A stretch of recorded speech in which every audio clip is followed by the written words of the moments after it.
Good evening and welcome to the Players Meeting, episode number 80.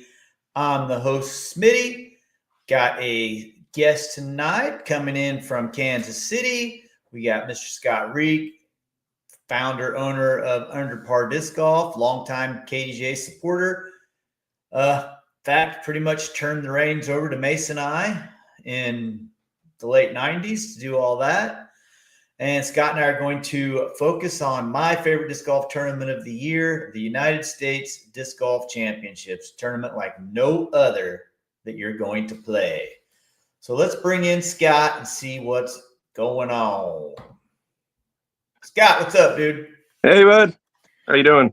I'm good, man. I'm good. I'll be a lot better Thursday about 6 o'clock when I'm watching to see what's going on. Hopefully we get some viewers here. We don't have anybody. It's just me and you. Oh, well. We could talk some disc golf and maybe somebody will hop in and get in the comments. I love it when they do that. So we could talk about later if it's not on your list, but did you see today for USDGC the skins match lineup? I did. And it's on my list, I do believe. That looks awesome. I hope that gets covered for sure. On Thursday night. Let me see. If it made it didn't. Yeah, but we can talk about it for sure. So what's up with you, dude? What do you got going on? Man, I'm kind of getting to the end of the season, but I got my last kind of big hurrah for the end of the year. Been working out with Tyson Jones and Kenny Undercuffler with the Nevada Open, getting those courses. Just designed a new course there. I'm working on 3 new courses here, and then just getting prepared for a couple little tournaments before 2026. Waiting for that A-tier schedule to come out so I can start kind of making my plans. But man, I don't ever think it slows down. Every time I think winter is going to come around, I'm like, all right, I can take a deep breath. And no, because then I spend my winter preparing for spring, and then from my promotional side, I have all my customers who are preparing for the spring. So a lot of things are coming in, and, my negative/positive is I'm going to have shoulder surgery in December. So I can't do any, probably won't really play most of the, till July or so. So at least the first half of the year, I get to eliminate tournaments that I'm going to play off my schedule. That's what you think. When I had shoulder surgery, now granted, I was a lot younger than you or I are now. I played left-handed for a year and got pretty good. I started kind of playing left-handed a little bit, but I was swinging my right arm so much. I was having a tough time keeping my right arm in. Like when I throw normal, I keep my left arm in. But when I try to throw left-handed, I have a really tough time with that. And of course, then it's making my right arm hurt. And I just kind of told myself, like, nope, we're not taking any risks, because I just had knee surgery 2 years ago. So I went through that for 3 years, and now I've been doing this for 2 years. And I was like, no, we're off the table. We're going to get healthy.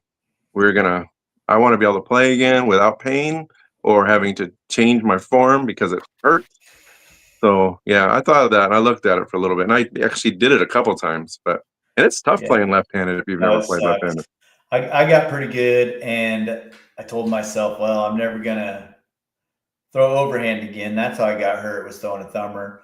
I said, I'm probably never going to flick again. I got this serviceable left-handed hyzer, but I held true to that for a while, and then finally I flicked one, and I said, damn, that was fast and that was easy. So I'm right back to flicking. I just I throw 2 overhand shots a year, and that's only if I play Harrington and have to go over that stupid fence. When you throw over the softball field? Yeah, that's it. Into the softball field? And you can just do that just by flicking your wrist. You don't have to do anything. So right. Yeah. How far of a drive is that from where you're at to Nevada? Hour and 30 minutes. So it's close then. Yeah. Well, kind of, relatively close. Well, yeah, I mean, I drive to Liberty, which is like where the Wide Open's at. I mean, that's an hour and 15 minutes for me, and that's still technically like outskirts of Kansas City. So I barely left the town, and I'm just as far. Yeah, there you go. Actually, it takes me an hour and 15 minutes to get from my house to Emporia, too. So, yeah. So about the same. Yeah. Do you ever I get emails all the time from people trying to they must get my name off of Disc Golf Scene or go through the PDJ and see what events I'm TDing, and they'll send me an email, be like, "We'd love to work with you for this, that, and the other." Have you ever tried to reach out that way with Underpar to try to solicit business? Or are you busy enough? No, I mean, I definitely could always use more business, but I don't know. I don't like receiving those. Yeah, I hate So it. I don't feel like I want to be on the back end of it. I mean, I travel to enough tournaments and I definitely introduce myself to most TDs and offer services as I see them and just try to kind of pick up new customers that way. Yeah, I don't know. I mean, I have thought about it and I have looked at things before. I mean, I do like a newsletter through my email or through my website, but those are for people who signed up for it, kind of thing. But no, I don't like, I don't know if that's even spamming, but I feel like it is. They didn't ask for it. And it's Right. probably not even a big deal if it's one, but I mean, I'm with you. I get it for every tournament. Two or three And people. yeah, and then sometimes and then where it really makes me laugh is when it's like an apparel company, and they don't know, but they're like, "Hey, we can make shirts for you." I'm like, "Well, okay." Now I just feel like it's silly. Like you didn't even look at who I was. Like you just grabbed random information. Because that's your main bread and butter, right? Shirts and apparel and Promotional products, yeah, promotional stuff. apparel, yeah. Yeah, cool. Cool beans. Well, you ready to go? Let's do it. All right. Oops, let me get my slide. What's up there? Well, here we go. Let's start where we always start. What's popping? What's been going on in the world of disc golf? Well, last week we didn't have anything. We had a week off, but disc golf has already started this week. There has been some people playing at the Winthrop Arena. Some people played yesterday, in fact. And we had some Monday qualifiers here. 2 on the ladies' side for the Throw Pink tournament, and they let 5 in on the men's side. So looking at these ladies first, we got Kona, who absolutely slaughtered She killed it. this Eva chick. But the cool thing about Eva is she's 12. So we have a 12-year-old playing in the Throw Pink Championships. They said she's the youngest ever. A lot of people who know of her, and I'm like friends with them, have been posting she's the next big thing, this, that, and the other. I saw the same thing. I looked her up. She is 965 rated, so she's not terrible. What's her rating? 965, I believe. But that was her event rating. Her normal rating, 887. Okay, so 965 is like top 965 5 in the world. Yeah. So 887. What do you think? Chances Eva cashes. I always hate to be negative, but at that stage when you're talking the Throw Pink, yeah, she did it. I do think I'm with you. I saw a lot of friends posting about her. I can't wait to watch her in the future. My realism says when she gets onto that stage with all probably ladies that she's been looking up to her whole life, playing the Monday qualifier, I know there was the pressure of trying to qualify, but it's not the same thing.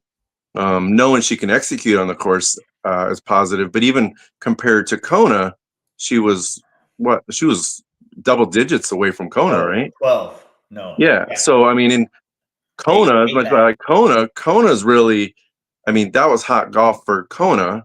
And not that she couldn't win, but the last several years has implied same thing. She probably wouldn't. She can't win, dude. Yeah, no, but I mean, 0 chances Kona Montgomery wins this so tournament. now when you're talking double digits, even behind Kona. Yeah, just 8. I mismathed. Okay, 8. So even 8 strokes behind Kona, and then on that big stage with the fandom of playing with your favorite players, potentially a camera on you or something like that on kind of the biggest stage.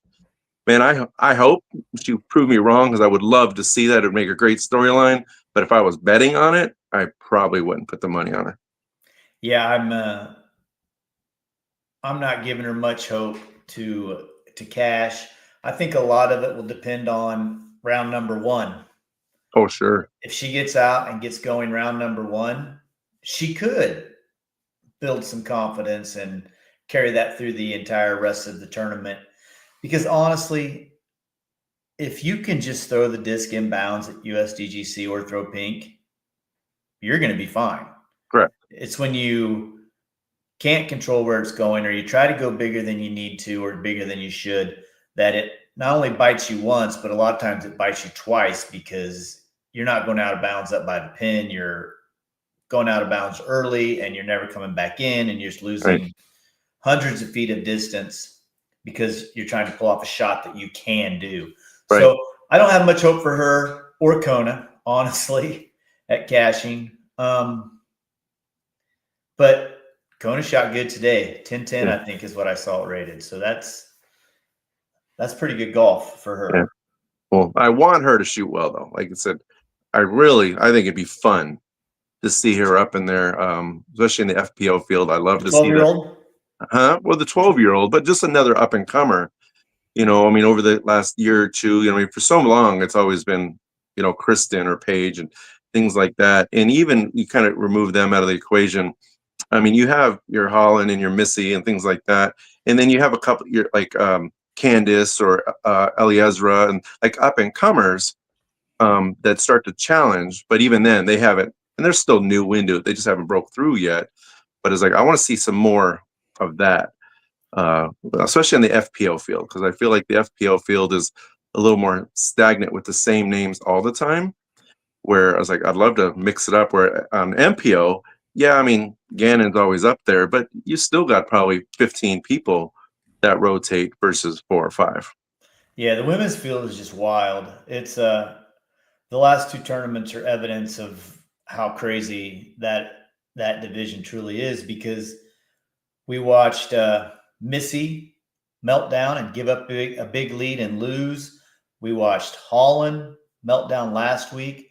So the women's field is really up for grabs. And, outside of the two that we just named, obviously I have Owens Scoggins, who is going to putt her way into every single tournament.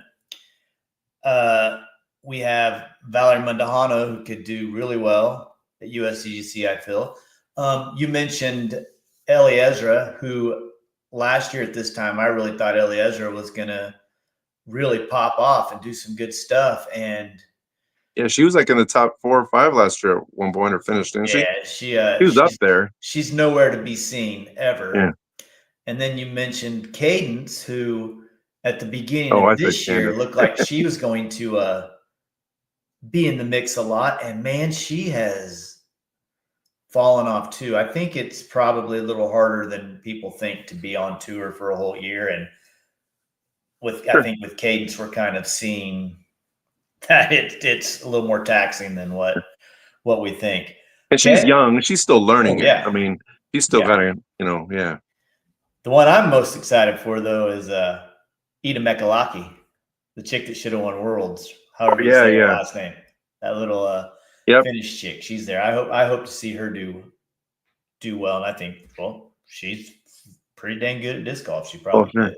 Just hopefully we can get her over here a couple times next year. She's here this week. Oh, is she? I did not know that. Oh, sweet. She's playing. So on the mid side, a couple names that I'm familiar with, 3 names that I'm familiar with. I know Lucas Carmichael. He actually has family here in Wichita and swung through and played Millbrook League once, and he should have won the AM Nationals last year and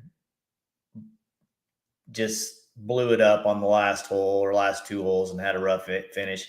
Derek Saar's been around forever. You probably know him out of, I think, South Dakota, one of the Dakotas. So I think Lucas has a shot at getting up and mixing up for cash. I don't feel like Derek has much of a chance. We know the Swede can do it, Linus. Mm-hmm. And I'm not familiar with Bo or Kyle. I looked them up. They're both 10 double-digit something. So they're both good, 10-10-ish players. But they're also in a field of all basically 10-10 players. Oh, sure. 10-10's the bottom.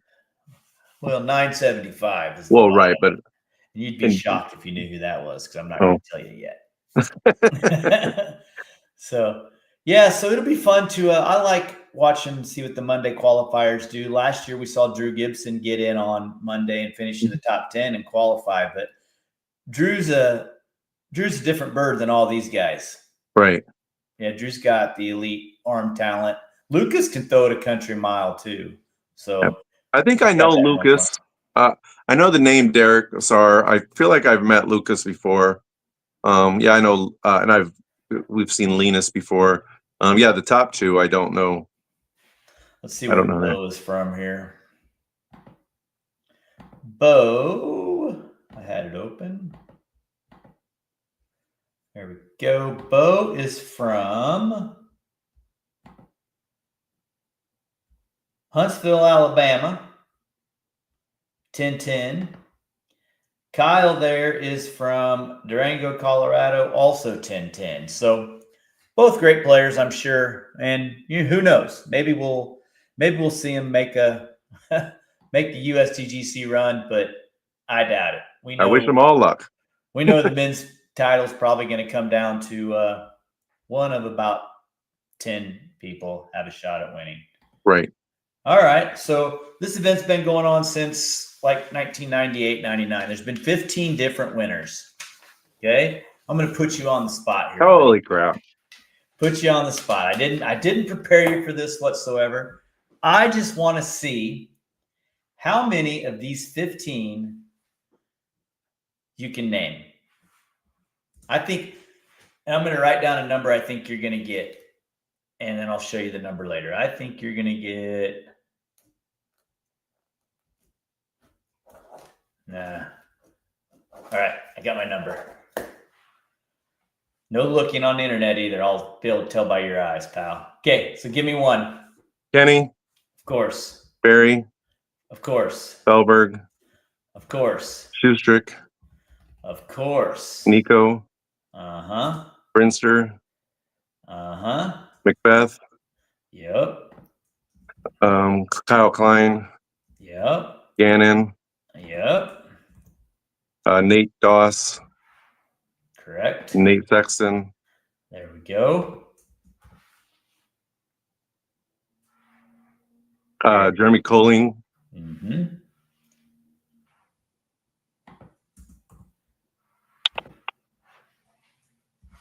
Am I missing anybody super obvious? I feel like it's I'm trying to think. Yeah, you're missing some. You're missing. Nobody's super obvious, maybe, but definitely one that I thought you would get, and one that would be shocked if you did get. You're at 12, by the way. Okay. So you only have 3 more. As soon as you tell me, I'm going to slap myself. Like, psh. You want a hint? Yeah.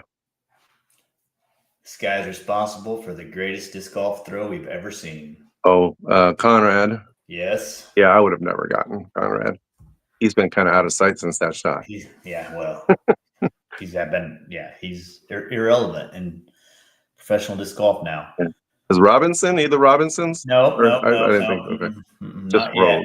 Good shot this year, but yeah. Okay. Yeah, I don't know. I'm a robot. Oh, Dickerson. Yes. And you'll never get the last one. I don't remember him winning that. I don't remember him winning that. When was that? 20. Oh, okay. He won it in 20. Conrad won it in 19. And the last one you'll never get, but you might have been there. Were you there? the performance guy, the David or no, I don't remember his name, but the performance flight winner year. Yeah, John Key was his name. name. Honestly, I probably wouldn't have counted that. Ever thought that. I counted. Yeah. He's not there though. Yeah. He's not there. So here's the list of all of them. And some interesting things there, man. We have Kenny with 5. And we have Barry and Paul with 3 each. And Will with 3 each. By the way, all 3 of those are in the field. We have Gannon Burr with 2. And likely going to have 3 after this week, possibly. So that leads me to my next question for you, buddy boy. These guys are all winners, past winners, and they're all playing. They're all playing the event. You have to pick one of these dudes. Who's your top finisher out of all these past USDGC champions? Notice Paul Macbeth and Gannon Burr aren't on there.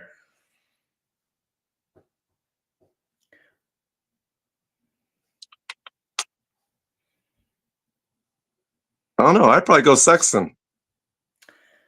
Yeah, I was leaning towards Sexton. I think he's probably And still mostly got the because on this game. course, he's won it. Not necessarily the biggest distance, but he probably has some of the most control. And I know he doesn't play a ton on the big stage anymore, but I can't believe he doesn't play at all. But I feel like he's got a lot of control. He's got great course management. And as you said a little bit earlier, I mean, course management on this course, staying in bounds is huge. Nate, no. I haven't seen Brinster do anything in a long time. Felberg's been hurt for so long. Conrad and Schustrick Conrad's been off or not anywhere in sight for a while. Schustrick, I just don't think he's the same. I'm pretty sure he's the lowest rated player in the tournament. I'm pretty sure he's 975. Oh, okay. Coling maybe, but even he's been hurt a lot this year. Dickerson maybe. Well, I didn't put him on there because I think Dickerson actually has a shot at finishing in the top 10. I think Dickerson can, but I would go with Sexton here. I think Sexton's a good pick on that, but I think Nico's going to edge him out. Oh, he's going to surprise everybody. Even Nico. I haven't heard from Nico all year. No, you haven't. Yeah. Okay, so let's get rid of all these guys that aren't actual legends. Let's just look at Barry, Doss, Will, Brinster, and Felberg. The old boys, the old guard. Barry. First of all, do they all finish? Does Barry Schultz finish?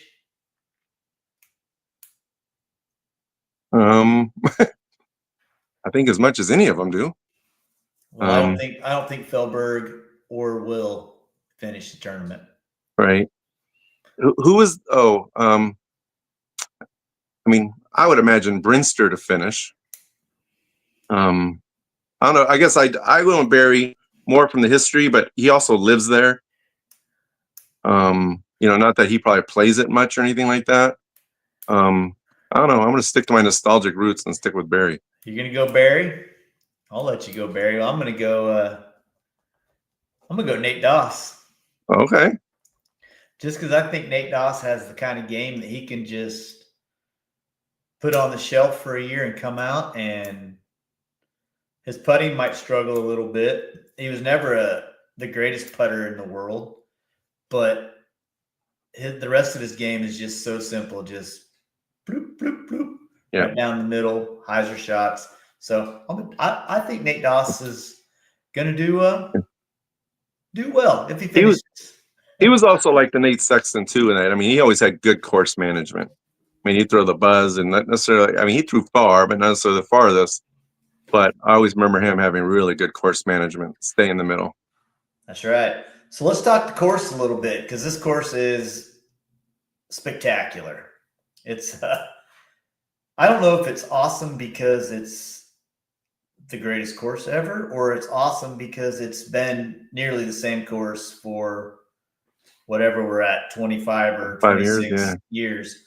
And I mean, there's been changes, and they always change it, and they always try weird stuff, and they always do things that are a little bit controversial. But for the most part, we know what hole 1's going to be, where it's going to be. We know hole 2.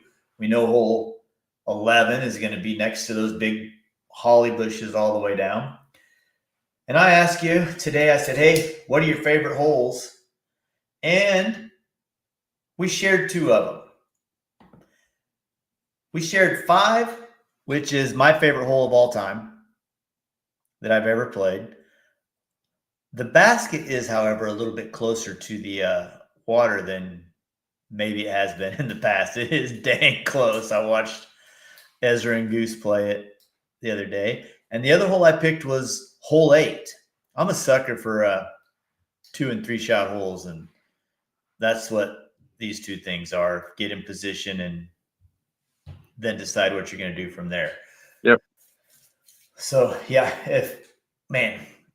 anytime anybody asks me my favorite hole, I say hole 5 USDGC. It doesn't get any better than that. The ground sloping down towards the water.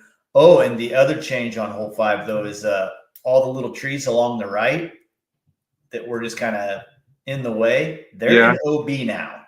Oh, so it's not the road this year. Yeah, so they tightened that up tremendously. And on 8, that pinch point is as tight as it's ever been around that Mando pole. So two killer, fantastic holes that are probably going to land on almost everybody's favorite holes at Winthrop Arena. Did it surprise you when I told you 5 and 8? No. So then I kept prodding you for you to come up with another one, and I can't. If I can't have 5 and 8, I'm taking 18. 18 is such a scary hole, throwing up that hill to that slope, and then you're not out of the woods yet. You got to throw it around that corner, and where that basket is in the picture, if it's that far from that slope down to the water, I see no way. When you're playing that hole, it feels like it is 3 feet from the water. So I think 18 is a great hole. I love it. We've seen the tournament come down to 18, and if they can get through 17 and have a shot, they're not out of the woods on 18. I think it's maybe the best finishing hole in disc golf, except for maybe 18 at the Beast. I like that one a lot too. And you went hole 10. What is it about 10 that you like? Well, when you were asking me that, and we kept getting the same one. It's actually funny. It was on the tip of my tongue to say 18. I'm glad you did. Yeah, me too. Then I would have went 10. But the only reason I didn't go with 18 is because I'm with you. I like placement, I like strategy, and I like the skill that has to come with those. And I honestly felt 18 was kind of like 5 and 8. So I was like, but one of the things I liked about 10 is more the fun of 10. And for people like me or lower levels, a lot of times they're going to go off to the left, play up, take their par. But it is such a fun hole to watch those players hit that gap, cross OB 300, 400 feet, and then have to land in a peninsula on a potentially raised basket, or if it's not raised, depending on where they land, they've got a big drop off behind, kind of an incline behind the basket, if they're on the left side. But it's just the risk to go over all that to get it. And so many players do it. Because also then they can just take the drop zone if they go OB, and it's a lot more routine shot for them from the drop zone. But Well, off the tee, Lucas Carmichael eagled it. Yeah. Monday. Derek, Linus, Bo, Kyle parred it. All the rest of them birdied it. It's dude, it is the easiest par. Well, I'm not going off. I'm not going off of the fact of it's the easiest birdie on the course. Yeah, I'm not going off the fact of. Yeah, I just like that the mentality of the risk to go for that. It isn't. I mean, you can definitely play off to the left and play safe. And even when I played it isn't always even that easy, depending on where you land going to the left. I mean, it can make it still difficult. And I'm pretty sure I parred it most of the times I played it, just because I could go to the left, hyzer in right at it, and take my putt. I mean, I very well could have bogeyed it, but I think I parred it most of the time. But I never had the guts to go over it. And at least the first year that I went, I had the power to get there. I didn't the other times, but I know because I did it during practice. But I remember uniquely on this hole during practice, I had like 10 of them OB and 3 of them were in, kind of thing. So, but it was just the fact of how fun it was. So for me, it's more about the enjoyment of that hole more than score separator or difficulty. It's a killer hole. I remember how I played it when I went. I threw a blue first drum buzz up that left side all 4 times, chipped across with the pink ESP zone. It's when the zone just came out. Yeah. And challenger in. I'm pretty sure I probably birdied it every time. Yeah, Well, I think I did the same thing. I that- threw back then. I probably threw my wizard. I threw my rock, and then my wizard again. Yeah, it's for me, it's not worth the reward, the risk, because if you miss this year, you go to a drop zone, which is way back there. I think all OB goes to the same drop zone no matter what. Right. And it's like 60 feet in front. It's been where it's usually been, right next to that tree, straight ahead. But it's from them, it's a wide open, shot for them. So correct. yeah. Well, let's talk about the Thursday skins match that we're hoping there's some coverage of. Do you remember the teams?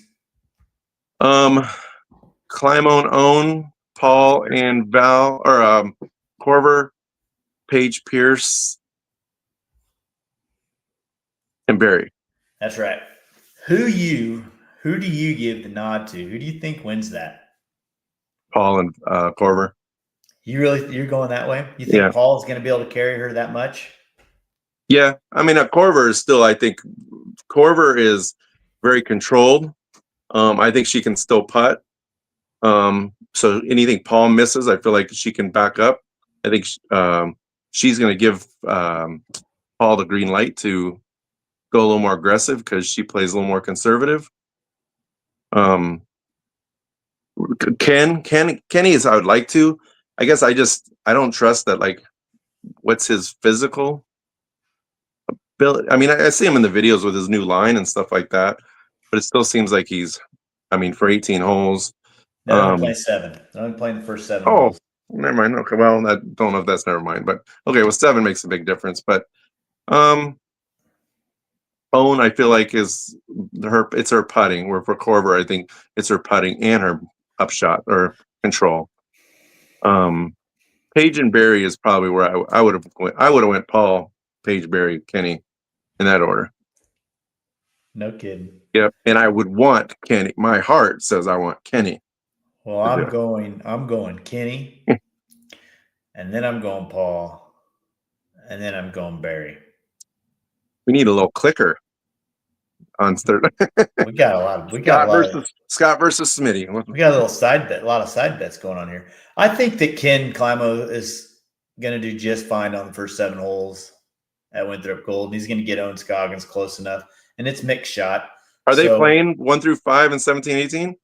No, they're playing 1 through 7, and then that's 1 the through end 7. of it. Okay. Yeah. So, I wish Will was in there with somebody too. That would be fantastic. I'm pretty sure Will and Sexton and Kenny and maybe Barry played something there last year. I can't remember, but Will and Valerie would have been cool. Jenkins. Yeah. Well, she's got to do commentary. So, Wow. but Katrina. I mean, she's. I think it'll be fun. I hope we get to see it. I hope it's on Disc Golf Network. I haven't looked to see if anything's up and coming, but yeah, man, I sure hope it's part of it for sure. Speaking of legends, Pete May is taking on Saki Bomb in a ping pong rematch. Was Pete May there when you went? Did you go to the players' party? I played them. I got to play against them. You got your butt kicked. Oh yeah, I didn't even get a score. I don't even know that I returned a single thing. And I'm definitely not a ping pong person, but I played enough in my life that I think I was like, I can at least get a point. I mean, someone's bound to mess up. I mean, every time I've even played people that are considerably better than me, at some point they hit the net or hit it just a little too far, something. Like, nope. And he was playing with like the end of his paddle at times where he was just hitting it instead of swinging it. He was like hitting it like a pool stick. Yeah. I watched him take a lunch tray and beat somebody with a lunch tray. Yeah. Which I don't know if that's more impressive than the end of his paddle, but he was just doink, doink, doink. Yeah, Pete May's a ping pong legend, and he's amazing.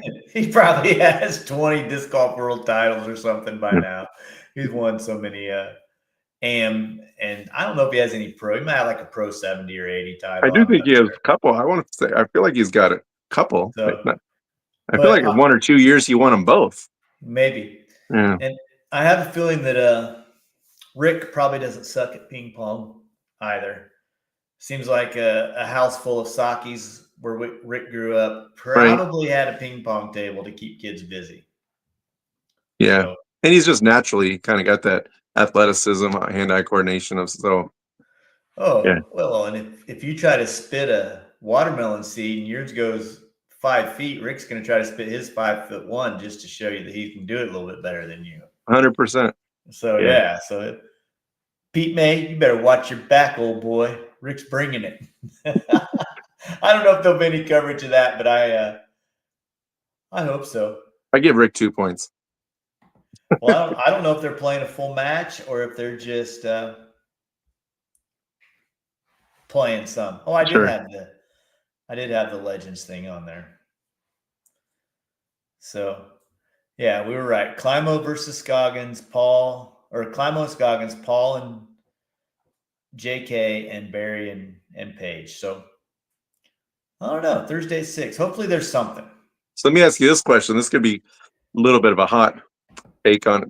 So it's a legend skin. Would you call Own a legend? Yeah. She hasn't played nearly in the length of time of those. She doesn't have a throw pink. She's known a lot in the last 5 years or so. When you go back to those years of all those players you just listed, those players are all at 20 years. Well, yeah, I guess if you're considering her a legend because of longevity in the sport, maybe not. But she's also 43 years old. No, sure, and she's definitely. Hell, she's a Hall of Famer. She's gonna. No, she's phenomenal. Definitely, she's been on the scene. Masters and FPO. When I looked at the word legend and kind of looked at that group, I was looking at longevity of legends, like the history of even like those courses or those event. Well, USDGC more than Throw Pink, but Throw Pink was around for a long time, or for several years before it is what it is now too, I think. Yeah, you're right. Maybe like a Val Jenkins would be a good one to slide in there, or maybe she's not playing. Maybe Kat. Yeah. Right. Not to take it from Own, I just made me think kind of Own stood out to me as like the oddity. I tell you what, though, Own is good video coverage, man. Oh. She's going to draw eyes. And she's so much fun, and she is having fun and talking crap. She'll be perfect for it. Yeah, so wily. She's very wily. Yeah. No, I love watching her on the coverage. So, and I've met her many times when I've gone to events, and nice and sweetheart. And she was at the Kansas City Wide Open. One of the guys that I hang out with got a disc out for her, and she just kept hunting him down for a beer. He doesn't drink, but she was just hunting down, like trying to give him this beer. And first time I saw her, I was amazed at how tiny she was. She is such a little bitty tiny person in stature. She can't be more than 5'3", 5'4" maybe, and just probably weighs 65 pounds. Nothing to her. All right. So did you make some picks for the week? I kind of know. Okay. What do you want? Well, you, as the guest, you get to start. You get to pick whichever one of my divisions you want. You can go stink, sleep, or shine. The rules are simple. If one of us picks a stink and that stink wins, normally it used to come with a trip to Roadhouse. I collected that off of Lucas and lost that to Logan. So, but since you're so far away, it'll just be some sort of a gift card to a restaurant or something, or an IOU for Hayes next year. I don't know. We'll figure it out if it happens. All right. So remind me. So stink means who I think is going to play poorly. Stink means they have to play worse than their average finish this year. So who's going to play bad? Sleep means they're going to play better than their average finish. That's right. And then who wins? Shine is just your dude versus my dude. Okay. Who's going to shoot better than your dude? Yeah. Shine's usually who you think's going to win the dang thing. Okay. And if you pick Gannonbury, you're a chump. No, that's not who I have. All right, good. So you can pick any of those categories you want. You get to go first. And are we starting with FPO or are we doing MPO? Well, we just do dudes. Oh, just MPO. Okay. Yeah, we talk about FPO, but we don't really care too much. No, I'm kidding. I'm watching most of it, but we don't talk about it too often. So my stinker, who I think's not going to play well, which I think I'm kind of going on a limb here because he usually plays well here. But I think it's going to go worse than his average is Kyle Klein. Okay, the guy who won 2 years ago. Yep, I know. I've just been watching, and I think he's just a hunch. The thing And I was with there when Kyle he is, and I was there when he won the next gen. So I in remember watching Arizona, him back whatever. then. I watched him for a long time. So The thing with Kyle is you never think he's going to win. You never think he's going to do any good, but he always seems to do really good. So yeah, I mean he could be a good stink pick, or he could win the dang thing and get me some free grub. right. But I can tell you, you're not as big a risk as I am. I live on the edge on this. I don't know if you know that or not. I've had it come down to the final hole multiple times this year, and this time I actually hope my stink wins because I root for him every week. Oh, He's my guy. I think Paul Macbeth is going to have his averaging 12th place finish this year. He's been playing really well lately, right? He played really well at obviously at Idlewild and obviously at Green Mountain because he won both of them. But those two courses are far different than what he's getting into this week. So do I think he has the distance? Yes. Do I think that he's better at shaping lines and staying out of trouble in the woods? I think that too. I just think he's going to struggle this week. He had kind of a rough end of Maple Hill. I almost called it Vibram last week. So I'm going Paul Macbeth on my stink. okay. So you might get free dinner. Hopefully. Yeah, that is a hot take. Well, I tell you what, I would gladly lose that to see Paul Macbeth win USDGC. I root for him all the time. I'm going my sleeper. Okay. I'm going with the guy that at one time I thought was going to be the greatest disc golfer we've ever seen. In fact, he had a chance to win the USDGC until a mozzarella stick on hole 16 pissed him off. He punched the ground, broke his knuckle. Eagle's averaging 24th place this year on the Disc Golf Pro Tour. He finished 27th at USDGC last year, but the year before he finished 9th. He didn't play. That's probably the year he was hurt. And then the 2 years prior, 9th and 8th. So Eagle has a pretty decent track record at USDGC. I want to see him on top. He hasn't been on top since he got injured, and it's sad to me to see somebody that had that much potential just to not come through. So I'm going Eagle. Okay. Well, I'll tell you the one thing I did wrong with this game is I looked at who's playing.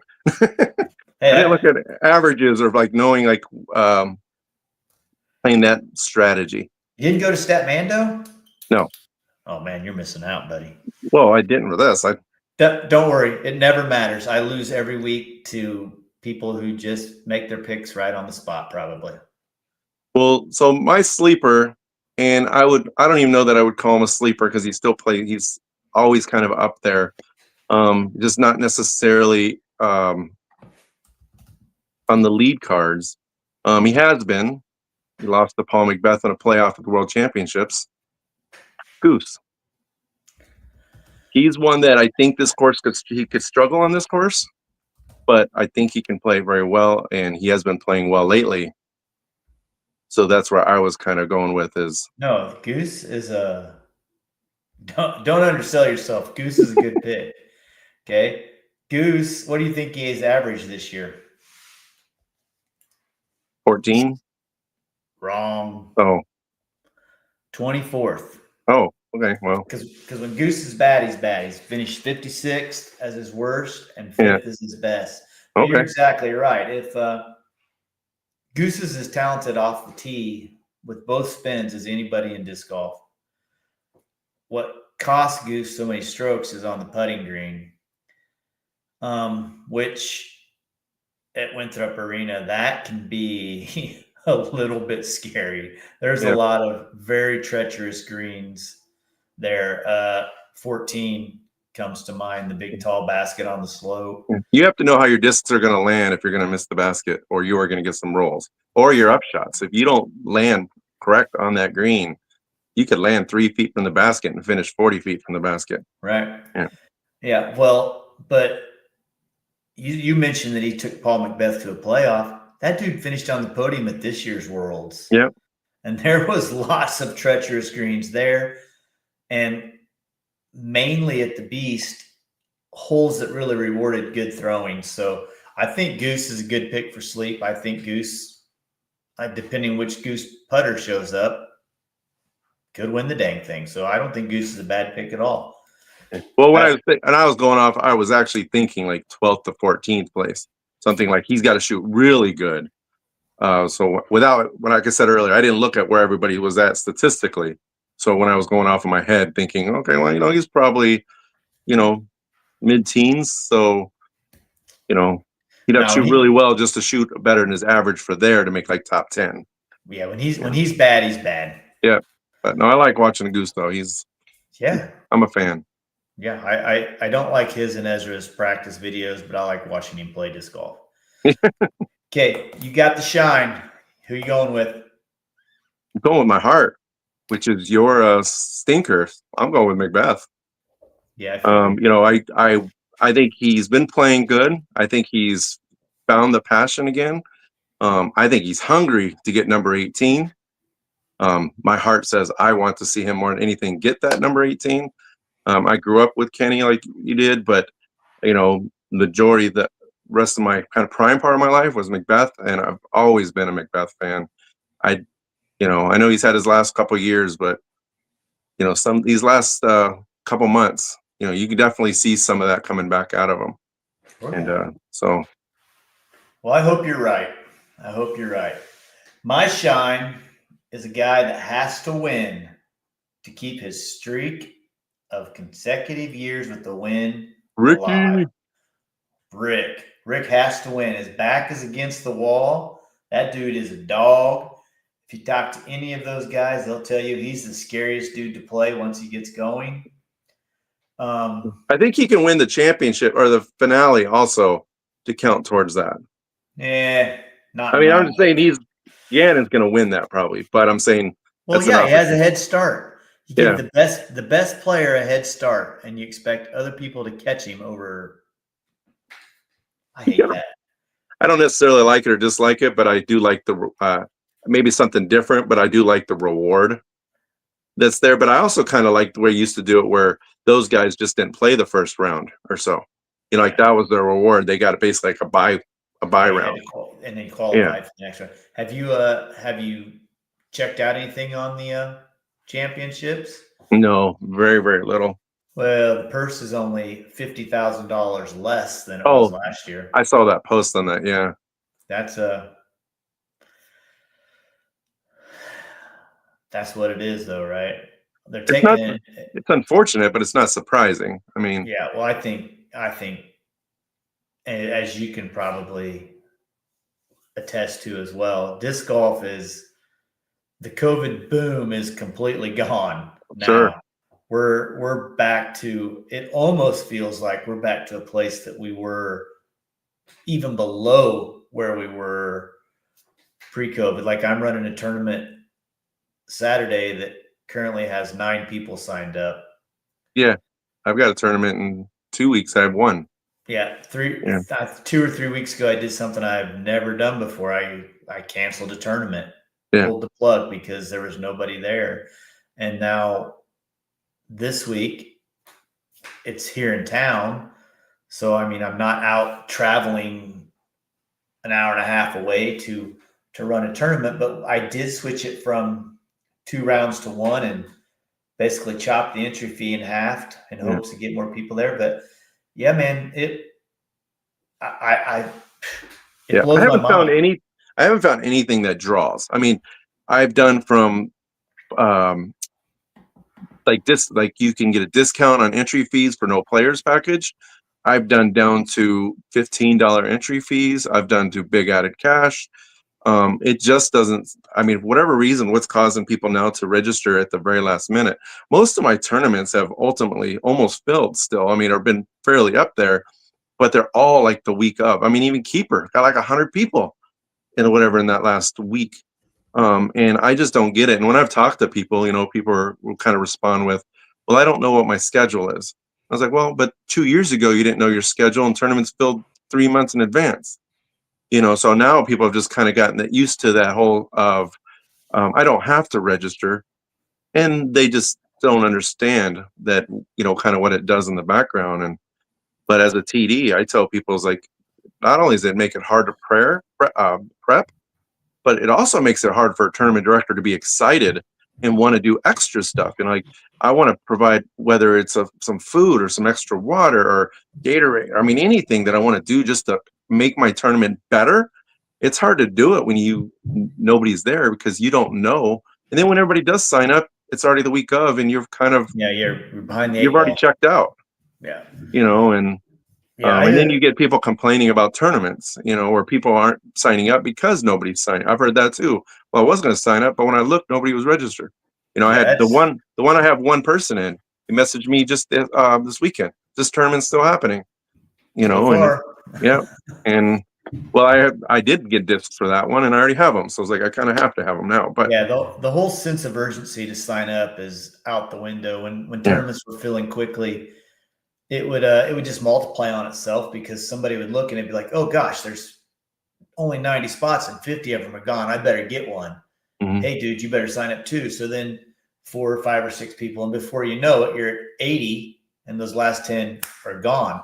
But if you're allowing in 72 people and there's only 10, well, why would you sign up? It might rain. You don't want to go play in the rain. Hayes might be one of the few tournaments that we still have that I think feels fairly fast.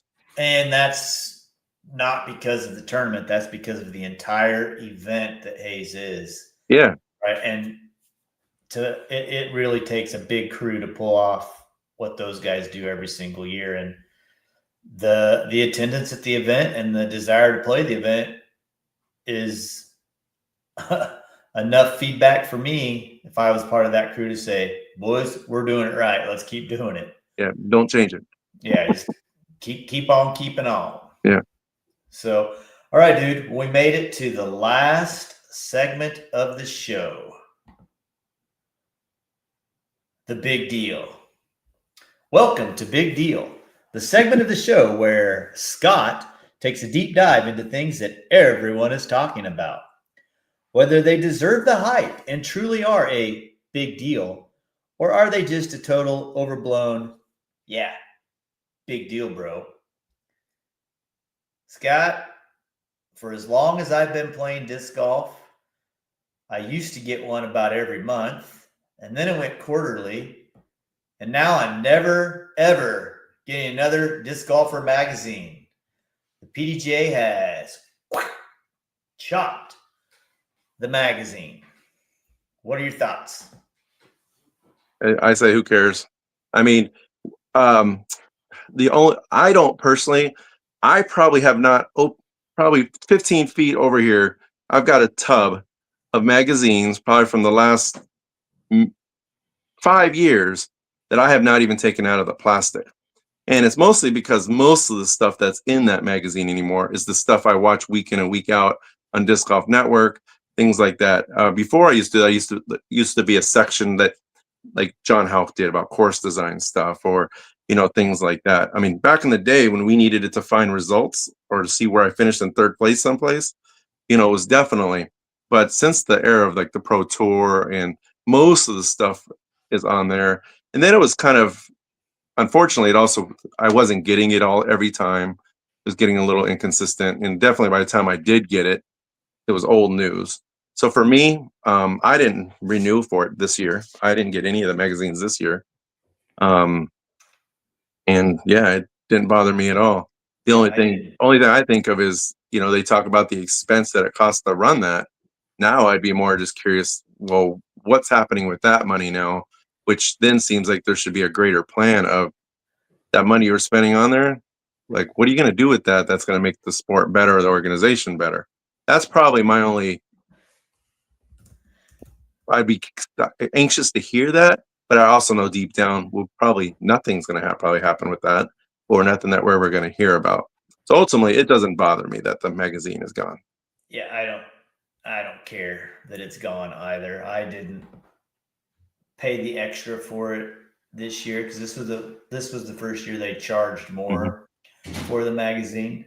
I'm with you. There was a time when I looked forward to getting that thing and thumbing through it, but now by the time the magazine gets here, the guy who's being featured for winning a tournament has won 2 more tournaments or got his doors blown off down the line. We're just so connected to everything, and the information is just right there. The other thing we used to really use it for was you could look and see the tour schedule in there, and it was cool to actually have something that you could take with you. But now we have something that we can take with us, and we're just anytime we want to know something, it's right there at our fingertips. So yeah, I'm with you. It's big deal, bro. See ya.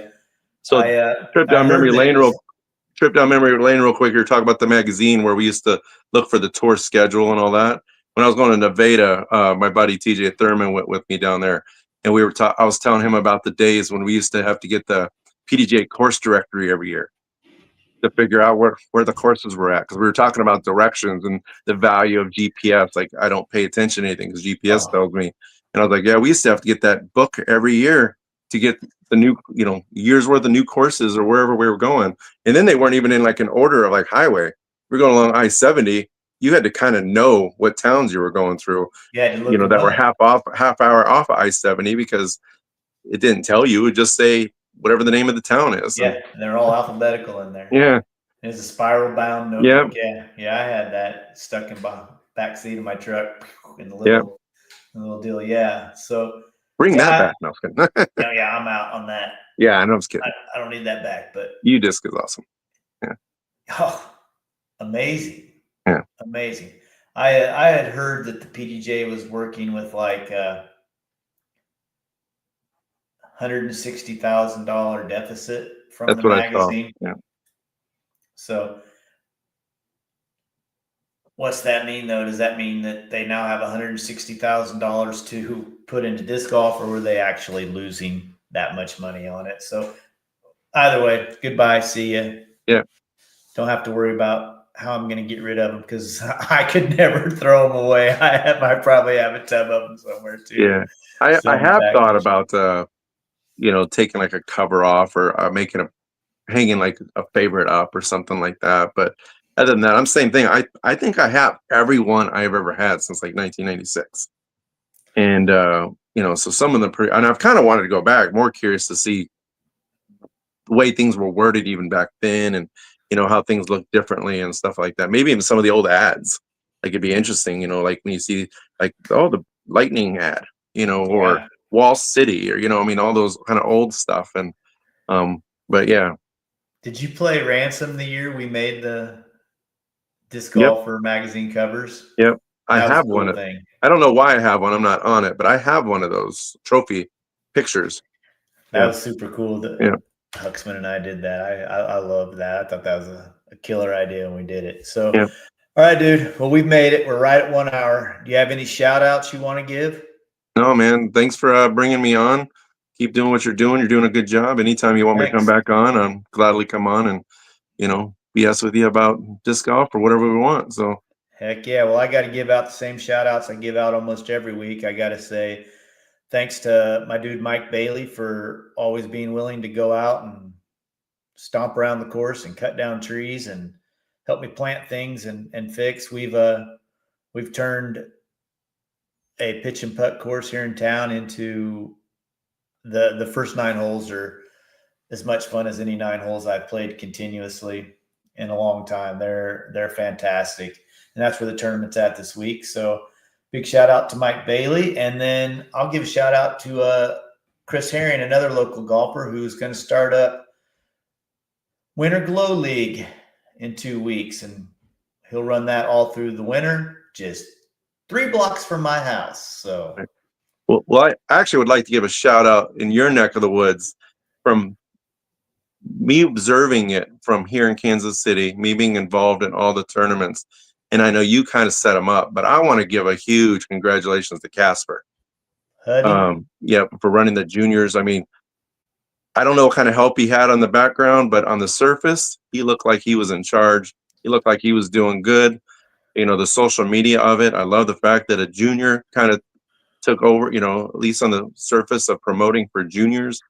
It looked like it was a success from where I saw it, but just me watching it from the back end or from a distance, man, I thought he knocked it out. So if you're watching, little man, congratulations. If he's not, give him a high five for me, Smitty. Well, I will. I'll put him in a headlock instead. All right, there you go. It was a success, man. We had kid from one from Colorado.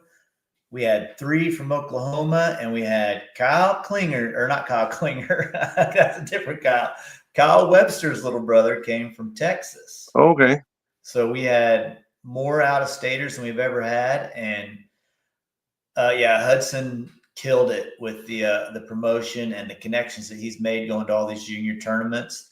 And I just hope that all these kids went back home and are just telling their buddies, yeah, man, you got to go. It was a great time. So it was pretty windy. So that might deter some of them from next year. But I worked with a guy in Wisconsin when I was up there running a tournament, and we had a young, about 15-year-old Nicola Castro come all the way up from St. Louis to come play that tournament. Wow. So, yep.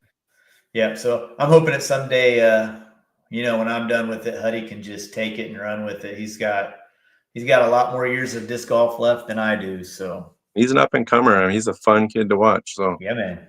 Yes, he is. He's really good at disc golf too. So, all right, dude. That's it. I'm going to end the stream, and I'll put it in the playlist if you want to share it out with your buddies. And hope Paul Macbeth wins, and I have to buy you a Roadhouse. All right, let's get a little trash talking going on the DMs. All right, dude. Later. Yeah, bye.